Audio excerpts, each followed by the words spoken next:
do pé, da onda pé. Só que na primeira, a onda P ela vai estar longe do QRS, mas vai ser constante. Sempre vai ser constante e sempre vai ter P e QRS. Mas ela vai ser constantemente Auerbach ou longe. Luciane? Quando faz isso é qual? É o Auerbach ou Luciane? Não sei o que é isso. Não. Depois eu vou tirar uma foto e vou mandar no grupo, então. Pode ser? Tá bom. Tá Porque bom. quando ele fica constante é um. Quando ele vai aumentando cada vez mais é o outro, entendeu? Isso Depois eu mando lá. Depois eu vou mandar lá. Para não atrapalhar. Quando vamos pensar, então, no grau 1, vamos lembrar naquele momento em que a gente está começando um namoro. Quando tu está começando um namoro, tu quer ficar do lado da namorada, do namorado, mas mesmo que tu esteja de lado, tu não quer atrapalhar muito o que ele está fazendo, o que ela está fazendo. Então, tu fica do lado sempre, então, mas tu fica um pouquinho longe, tá? Tu sempre aparece, mas está longe. Sempre aparece, mas está longe. Daí, quando é o grau 2, Mobit 1, tu vai, em aqueles momentos que tu começa a ter aquela briga pequena com o namorado ou namorada, então tu começa a ficar um pouquinho longe, daí tem uma briga muito forte, vocês se separam, não falam mais, e depois de um mês ou uma semana, depois vocês falam de novo, ficam pertinho, ficam grudadinhos, mas depois vão ficando de longe, sim? É um pouquinho mais fácil de se lembrar desse jeito. Daí, no grau 2, Mobit 2, é aquela alteração onde vocês estão bem, sim, o namorado com a namorada estão bem, só que um deles tem um caso, sim, então eles todos os dias estão se vendo, aparecem de segunda, sexta, todos os dias, mas o final de semana um deles desaparece. Sim, então é um pouquinho mais fácil de se lembrar desse jeito. Então, grau 2, móvel 2, felizes os quatro, sim? Então, vai ali, vai semana toda, estão juntos, super grudados, mas depois um deles desaparece e vai se ver com o amante, ou com a amante, sim? E no último, que seria o grau 3, já é tipo o casal. Casal é que a mulher sempre faz as mesmas coisas constantemente, o homem sempre faz as mesmas coisas constantemente. Tem momentos que vão estar juntos, mas geralmente um deles vai ficar sozinho a maior parte do tempo quando aparece. Então é mais tipo se lembrar como um relacionamento. É um pouco mais fácil de se lembrar dessa forma. Como se diz isso? O ciclo vital do relacionamento. É um pouco mais fácil assim? Bem melhor, assim, deu para entender. Agora deu para entender melhor. Nossa, que coisa horrível. Eu não vou caçar. Lembrou das vezes aí, Pedro e Rodrigo? O modo agora é que não vou é um problema. Agora, a única coisa que tem que fazer é ter o relacionamento. Coisa difícil agora estudando. Homem sem história não tem jeito, né? Bom que isso aí. Bom que eu não estava sendo chifrado, eu estava tomando ataque arritmia, então. Vixe Maria, trem. O Mobs 2 que é o problema, é quebra-pau direto. Começa, briga, aí ausenta, aí começa, aumenta, briga, ausenta. Agora você vai lembrar, viu? Ô, Rodrigo, dá nome pros mobs aí, ó. Nome de ex. A que você sofreu mais, a que sofreu mais ou menos, a que sofreu pouco. Eu cacei com tal, isso aí. Cuidado com o infarto. Esse aí. E tenha bastante cuidado, né? O infarto é uma coisa complicada. Vamos lá, então. A taquicardia, a taquiarritmia, né? Taquiarritmias, elas vamos dividir, então, supraventriculares ou ventriculares, sim. Elas vão se dividir, geralmente, mais pelo tamanho do QRS. Só que vamos nos lembrar, o que é mais grande no coração? O ventrículo ou o átrio? que é mais grande? É a pergunta retórica? Não, é uma pergunta. O que é mais grande? O ventrículo ou o átrio? É o ventrículo, ué. O ventrículo é o grande, isso aí. Então, vamos nos lembrar de que como o ventrículo é mais grande, o QRS é mais grande. E como os átrios são mais pequenos, o QRS, quando são doenças atriais, eles são mais estreitos. Sim? Então, no geral, como que vão acontecer? Primeira coisa que temos que avaliar, então, é o tamanho do QRS, sim, para avaliar, então, QRS supraventriculares ou atriais, então, são aquelas de QRS estreito, é por isso que a gente tem que se lembrar, o átrio é pequeno, é estreito, sim, então, é por isso que o QRS é pequenininho, sim, mas na resposta ventricular, o átrio, ele vai deixar que o ventrículo, ele vai deixar que o QRS seja grande, seja largo, tá bom? Nas manifestações que podem acontecer, vamos nos lembrar de novo um pouco de aquelas manifestações que podem acontecer no infarto. Coração é quase sempre a mesma coisa, então pode ser falta de ar, pode ser palpitações, pode ser diaforese, pode ser dispneia, pode ser dor precordial, e vão ser relatos de doenças sistêmicas, geralmente cardiorrespiratórias, que é o que, no geral, a gente vê em quase todas as doenças cardíacas. Ou pode ser secundário também com o uso de drogas ilícitas, né? Que a gente vê bastante aquele uso de todas essas drogas que não deveriam ser de uso convencional, mas que vão levar aquele paciente a ter aquela resposta, sim? Manejo, então, no geral daqueles pacientes, vai ser, então, a monitoração. Quando ele vai chegar na emergência ou no nosso plantão, primeira coisa que a gente vai fazer é monitorização cardíaca, oximetria do pulso, medição da pressão arterial, ofertar oxigênio, que geralmente ele vai melhorar aquela parte de sensação de dispneia, assegurar o acesso venoso, no caso, a gente precisa de dar tratamento endovenoso, e coisa que a gente não pode esquecer nesses pacientes é tomar o eletrocardiograma de 12 derivações. Por que de 12 derivações? Porque aí é que a gente vai saber o que está acontecendo. Porque se aparece em uma única derivação, a gente não tem absolutamente nada, tá? O exame complementares, então, o que já falei, o eletrocardiograma. Na investigação, geralmente naqueles pacientes crônicos, a gente tem que fazer Holter, tem que fazer aquele Looper Record, que é o exame do coração, de como que está o coração, quais que são os momentos onde ele aparece com alterações e tem alguma significância na vida diária do paciente ou não. O teste de esforço, estudos eletrofisiológicos que vai nos ajudar também para avaliar como que está a parte da condução de todo aquele sistema que a gente já viu no sinusal, no atrioventricular e todo aquelas raças que a gente já viu. E além disso, exames laboratoriais, como por exemplo, dosagem de hormônio tiroidiano, que geralmente ele vai nos levar aquelas alterações secundárias do sistema cardiovascular, ou também cirurgias, por exemplo, para a doença de Chagas, que também pode nos levar a aquelas alterações. Então, vamos começar primeiro com as taquiarritmias supraventriculares ou atriais, né? Então, quais que são essas? As de o QRS estreito. Sempre vamos lembrar, o átrio é pequeno, a parte supraventricular, que é o átrio, é pequeno, então o QRS é pequenininho, tá? Causas, então, na primeira que vamos ver, seria a taquicardia sinusal, tá? Primeiro, as causas, então, pode ser por resposta a um estímulo fisiológico, então, exercício, o estresse emocional, aquele cara que falou para a mulher que estava tendo um caso, que não com uma, sino com várias pessoas, né? Então, aí é um estresse emocional.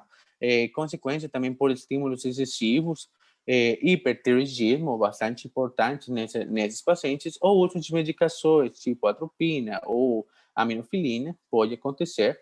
No eletrocardiograma, o que pode acontecer e o que a gente vai ver sempre é aumento da frequência cardíaca, geralmente maior do que 100 batimentos por minuto, mas lembrem que é um ritmo sinusal. Sinusal quer dizer que sempre vai ter onda P, sim?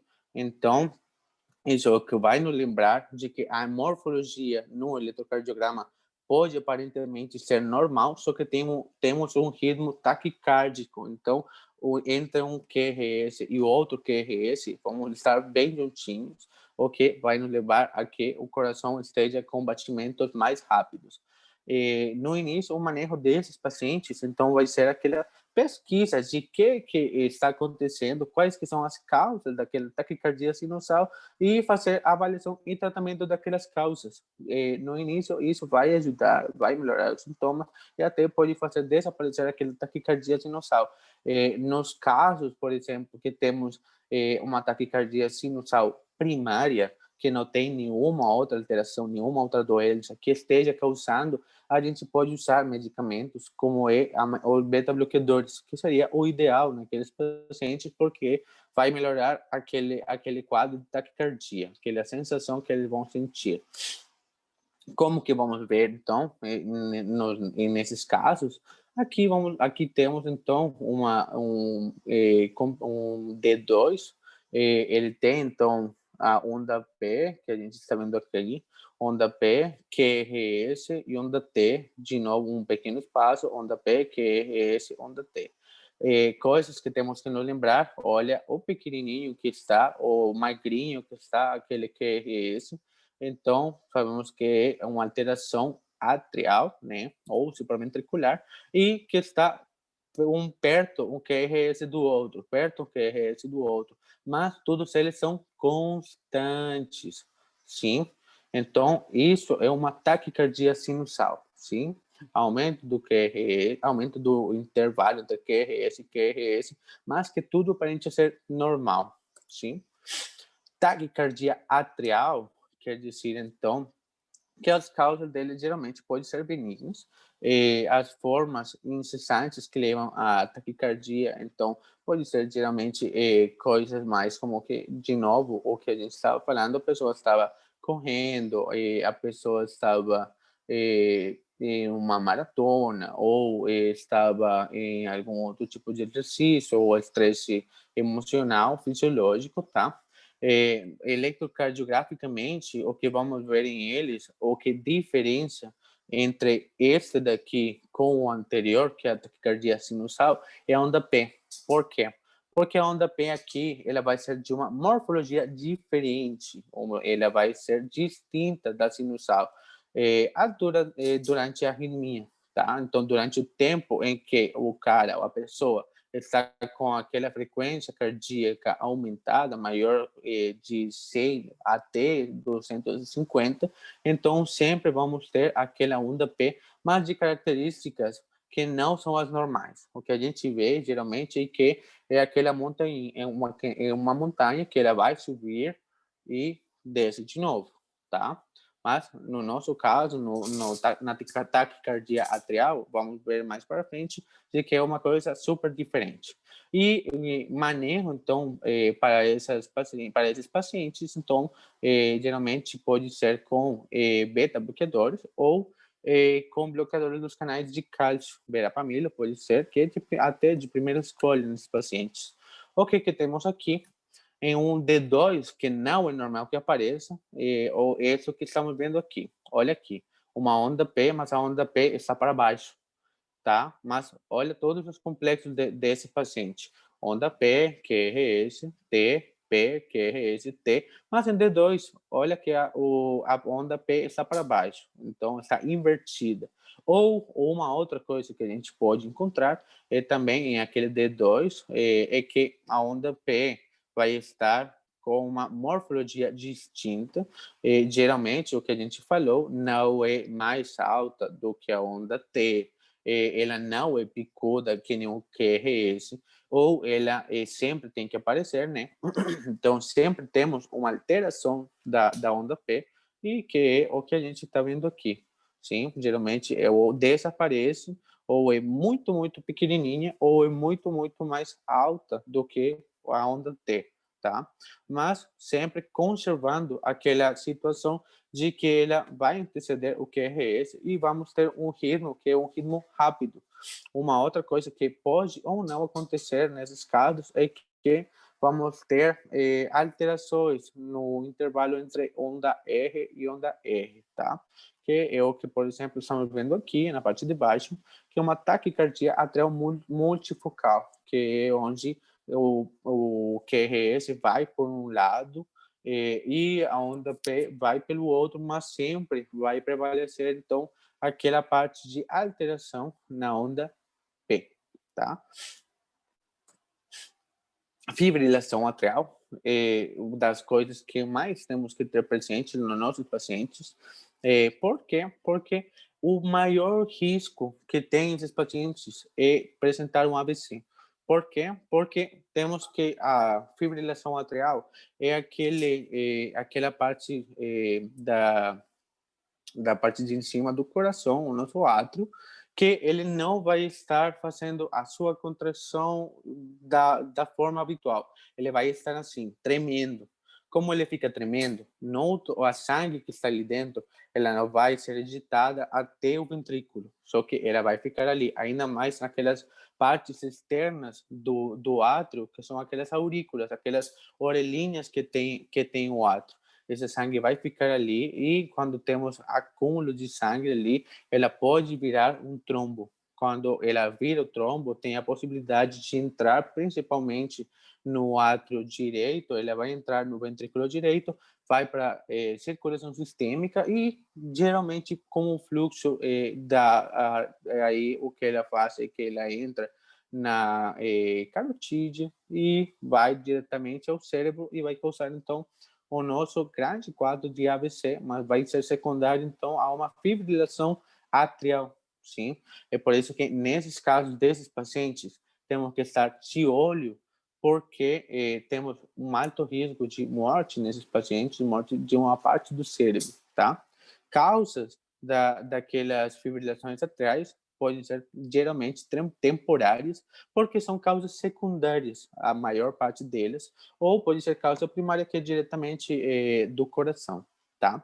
As causas secundárias que a gente pode ver, então, pode ser ingesta alcoólica, cirurgia torácica ou cardíaca, um choque elétrico, um infarto agudo de miocárdio, pericardite, miocardite, embolia pulmonar, hipertireoidismo, de novo, hipertireoidismo, e distúrbios metabólicos.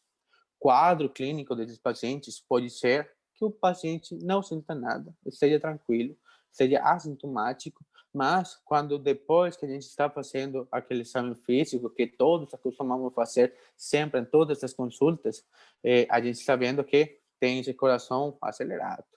Tem uma coisa aí que não é normal, não, tá? Ou nos pacientes sintomáticos, a gente vai encontrar, então, alterações do estado funcional do paciente, uma resposta ventricular alterada, duração de uma arritmia, ou mais frequente, então, podemos ter as palpitações, dor torácica, piora de uma insuficiência cardíaca, fadiga, tontura ou síncope, que é o que a gente geralmente encontra, ou que a gente já falou, que são alterações cardiovasculares, tá bom? Como que vamos encontrar, então, essa fibrilação atrial? Então, vamos ter ausência de onda P. Olha ali, que é super importante, não é um ritmo sinusal. Vamos ter ausência da onda P. É o que estamos vendo aqui, temos o QRS, geralmente, então, temos aquele QRS que é estreito, né? Porque estamos falando de atrial, né? Mas ele não tem onda P, super importante ali. Além disso, ele tem toda essa entre o espaço de QRS e QRS, onde deveria ter onda T e onda P, ele tem aquele distúrbio que é muito grande, que a gente não consegue identificar qual que é a onda P, qual que é a onda T, que tem uma coisa super estranha. Temos, nesses casos, frequências cardíacas muito elevadas, geralmente são pacientes que vão chegar no atendimento com uma frequência cardíaca maior do que 130, do que 350 até 600 batimentos por minuto. E, então, vamos ter uma presença de atividade atrial rápida, irregular e de baixa amplitude, que é o que a gente falou no início. Lembra lá, em aquela parte que estávamos aprendendo um pouco a ler o eletrocardiograma, aquele espaço que tem no final, onde pode aparecer a onda U, entre a onda T e a onda P, é aí onde vai acontecer aquele problema, e é aí onde vai acontecer isso que estamos vendo aqui, que é esse espaço entre QRS e QRS, tá? O direcionamento nesses pacientes, então, para fazer um manejo ideal nesses pacientes, vamos fazer o tratamento das condições de base do paciente, então, reversão da arritmia, que é o mais importante, só que nesses pacientes temos que ter muito cuidado com aquela reversão, pelo que a gente já falou, pelo alto risco que temos do AVC, tá? Temos que cumprir 3 objetivos super fundamentais nesses pacientes. Primeiro, restauração da sístole atrial, então, reversão para o ritmo sinusal do paciente com arritmia ou fazer uma cardioversão elétrica nesses pacientes, tendo presente que fibrilação atrial, tudo que seja por em cima do ventrículo, a gente faz cardioversão, tá? Idealmente e segura, se for o início dela, se foi menor do que 48 horas, a gente não teria problema de pensar em um trombo, mas se é superior, e que geralmente é o que a gente encontra no pronto atendimento, que o início é superior a 48 horas, porque a pessoa não sabe quando que começou com aquela fibrilação, então a gente tem que fazer aquele segundo objetivo, que é prevenção de episódios de tromboembólicos, tá? Além disso, então, podemos fazer o tratamento farmacológico nesses pacientes. Pode ser, então, com digoxina, com diltiazem, com verapamil, com beta-bloqueadores, ou até com amiodarona, tá? Só que a amiodarona vai ser utilizada por última opção, tá? Já a gente usou digoxina, não funcionou, a gente usou diltiazem, utilizamos verapamil, não funcionou, beta-bloqueadores também não. Última coisa que a gente vai fazer é a amiodarona, tá bom? É uma coisa muito importante, porque até pode ser cobrada em prova. Já foi cobrada em prova, né? Então, o efeito, no caso da digoxina, ele vai ter um efeito terapêutico em até 60 minutos, é um efeito bastante rápido, e é de primeira escolha no paciente de fibrilação atrial. Então, primeira escolha, digoxina, última escolha, amiodarona, tá bom? Os outros, a gente pode avaliar a necessidade de alterações no canal de cálcio ou beta-bloqueadores, e o uso sempre vai ser dependendo do que a gente esteja encontrando no paciente, tá bom? O flúter atrial, né, é outra alteração que podemos ter, e afinal, a última alteração que vamos ter na parte atrial, sim. A causa, então, pode ser paroxística, pode ser transitório, e raramente ele vem junto com uma arritmia crônica, tá? Manejo desses pacientes pode ser cardioversão elétrica, outra que tem cardioversão, né? Mesmas indicações, então, que a gente tem com a fibrilação atrial, sim. Nesses casos, então, vamos precisar de um choque entre 50 e 100. Olha isso, é muito importante a gente saiba isso, porque nos casos, a gente tem como diferenciar em aquelas cardioversões elétricas se são a gente faz o direcionamento ou se a gente não faz direcionamento. Isso a gente vai ver um pouquinho mais para frente, mas geralmente quando não é controlada, a gente vai queimar o paciente em qualquer momento, mas com uma carga alta.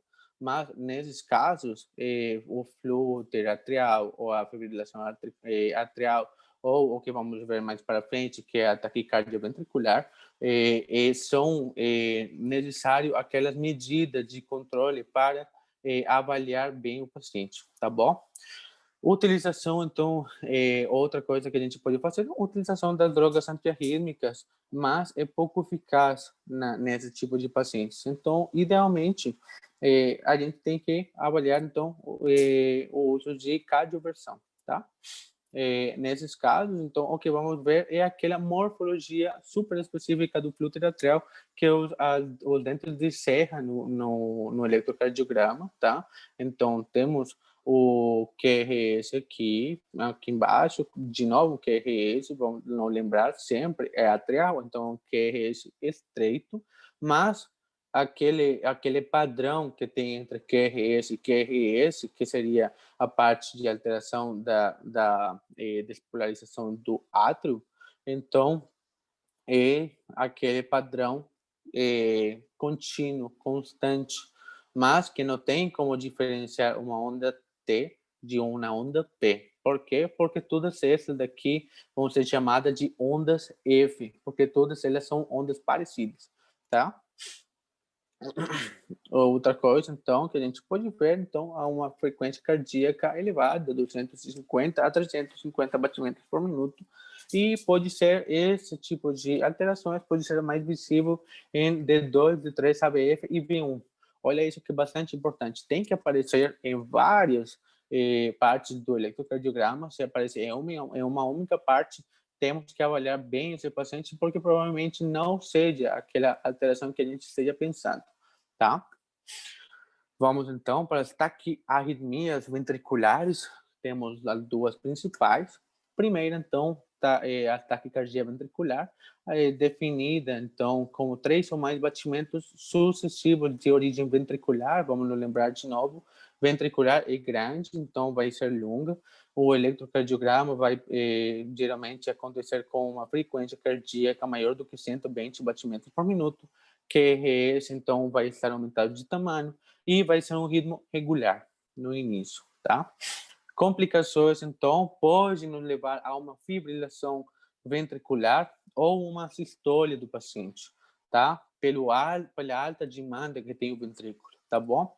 Então, o quadro clínico, mesmo quadro clínico que nos outros casos, tá? Palpitações, dor torácica, risco de morte, síncope, baixo débito. Só que nesses casos podemos ter, então, parada cardíaca, congestão pulmonar ou instabilidade hemodinâmica do paciente, tá? Tratamento, então, nesses casos, vai depender do estado hemodinâmico do paciente. Se é um estado instável do paciente, cardioversão elétrica imediata. Não temos mais o que pensar. Paciente que esteja instável, alteração do nível de consciência, alteração na frequência respiratória, alteração na pressão arterial, sim ou sim, vamos ter que queimar esse paciente. Se o paciente está estável, então podemos usar antiarrítmicos ou amiodarona, que vai ser então contraindicado em pacientes com intervalo QT, que eles têm, contraindicado então em pacientes com intervalo QT, a amiodarona aumenta o intervalo QT, ou podemos ter o uso de lidocaína, tá? Temos muitos tipos, geralmente temos 4 tipos de taquicardias ventriculares. As mais conhecidas que nós temos, a monomorfa ou a polimorfa. O que a gente vê de monomorfa é que geralmente ela segue um padrão na taquicardia. Não temos então aquela onda P, o que vai nos dizer de novo que não temos um ritmo sinusal, e ela vai ser uma duração prolongada, tá? Mas sempre temos um patrão uniforme, um patrão super parecido, tá bom? Então, é isso o que a gente vai ver, um patrão parecido com uma taquicardia, nesse caso, esse paciente provavelmente esteja com uma frequência cardíaca de 300, pelo que a gente está vendo aqui nesse eletrocardiograma. O outro tipo que a gente tem é a polimórfica, que é super diferente, que temos um traçado no eletrocardiograma, que essas ondas, sabemos que é uma taquicardia ventricular pelo tamanho do QRS, porque é um QRS ancho, sim, mas não é monomorfa, porque olha que tem umas imagens super estranhas, super esquisitas, não sigue um padrão. Ela faz o que ela quer, tá? Então, temos um QRS variável, mas sempre ancho, tá? Frequência cardíaca aumentada e uma duração também aumentada, sim, maior do que 30 segundos. Os outros tipos, então, temos a não sustentada, ela só vai aparecer em uma parte do eletrocardiograma, mas o resto do ritmo vai aparecer normal, tá? ela pode ser, então, 3 ou mais batimentos consecutivos, mas são autolimitados.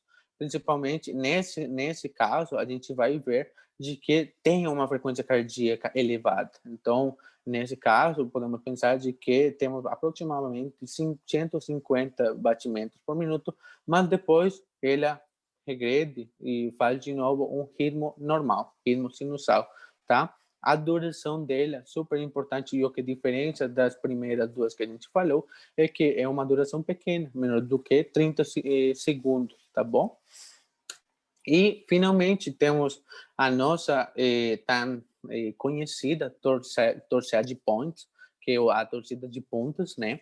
O QRS, então, mesmo o QRS de tudo que tem alteração ventricular, que é um QRS largo, QRS ancho, vai ser polimorfo, mas olha o que é muito importante, que a gente faz a diferenciação com os anteriores tipos, é que ela segue esse padrão, que ela vai, volta, vai, volta, vai e volta. Ela parece uma montanha russa, tá? Então, ela sempre vai, abre, fecha, fecha, tá? Pode ser também como o padrão do DNA, como para o que vocês acham que deixa para se lembrar um pouco mais. Então, é um pouco mais fácil de se lembrar de que ela é uma taquicardia, porque tem uma frequência cardíaca elevada, né? Um espaço entre R e R diminuído, mas que o QRS é ancho, é largo, e que tem aquele padrão que abre e fecha, tá? Geralmente é autolimitado, tá bom? Finalmente, e para quase que acabar nossa apresentação, temos a fibrilação ventricular, sim. Nesses casos, o quadro clínico é um quadro clínico de parada cardíaca, o paciente totalmente instável. Tratamento nesse paciente, olha, diferente, é o único que a gente fala de desfibrilação cardíaca, sim, porque temos um paciente instável, temos um ritmo que não é regular, que não dá para fazer uma cardioversão. Então, vamos fazer uma desfibrilação cardíaca, tá? O eletrocardiograma é o que estamos vendo aqui, é o ritmo de origem ventricular, sabemos porque o QRS é ancho, sim? Um ritmo totalmente desorganizado. As ondas bizarras e caóticas, temos ondas pequenas, ondas grandes, mas não seguem aquele padrão da torcida de pontos, que é aquele padrão da cadeia de DNA, sim? E tem, então, uma amplitude e frequência elevada, tá bom? Referências no nosso caso, então, o Redbook e também o banco de imagem de Google. E, então, como que caiu nas provas? Primeira pergunta, então, temos uma mulher com 57 anos de idade, levada por familiares a uma UPA, com um quadro de desmaio ocorrido há poucas horas. A paciente recuperou a consciência e passou a queixar-se de palpitações e tonteiras. Ela nega febre, cefaleia, dispneia ou dor precordial e episódios prévios semelhantes. A paciente refere ter hipertensão de base, controlada apenas com diuréticos, nega tabagismo ou utilismo. Ao exame físico, apresentar-se lúcida, orientada, colaborativa, pálida, sudoreica e levemente taquipneica. A ausculta pulmonar é normal. O resultado do exame cardiovascular mostra um ritmo cardíaco irregular. Olha ali, já aí a gente começa a ver alguma coisa estranha. Ritmo cardíaco regular em 2 tempos, bolhas normofonéticas, sem sopros, pressão arterial de 80 por 40. Temos uma paciente que provavelmente está instável. Sim, frequência cardíaca aumentada, então temos uma taquiarritmia. E temos, então, uma frequência respiratória de 24. Os demais aspectos do exame físico não apresentam alterações significativas, então a paciente foi submetida de imediato a um eletrocardiograma, cujo resultado é reproduzido a seguir. No atendimento a essa paciente, a conduta indicada é, então, vamos ver por aqui, esse é o eletrocardiograma dessa paciente, tá? Então, o que é que podemos ver nesse eletrocardiograma? Bom, eu acho que eu tenho isso, tem esse por aqui. O que é que podemos ver, então, nesse eletrocardiograma? Temos um eletrocardiograma que está com uma frequência cardíaca elevada, provavelmente aproximadamente 200, quase 200 e alguma coisa de frequência cardíaca, tá? Um padrão que aparentemente é um padrão que continua o mesmo padrão, né? Mas como que está esse QRS? O QRS está pequeno ou está grande? Está grande. Está grande, hein? Isso aí. Então. Bem ventricular. É isso aí, ventricular. Muito bem. Então, vamos ver nosso caso. Então, o que vamos fazer com essa paciente? Resposta A, administração de heparina por via intravenosa, cardioversão elétrica imediata, início de anticoagulação por via oral pós-cardioversão e terapia de manutenção posterior com amiodarona, administração de heparina por via intravenosa, início de anticoagulação ou antiagregação por via oral, cardioversão elétrica ou química posterior e terapia de manutenção com amiodarona, administração imediata de beta-bloqueadores por via endovenosa, início de anticoagulação ou antiagregação por via oral, monitorização do eletrocardiograma e observação da evolução. Ou, finalmente, administração imediata de amiodarona, início de anticoagulação ou antiagregação por via oral e ablação por catéter de focos arritmogênicos e suspensão das drogas pós-ablação.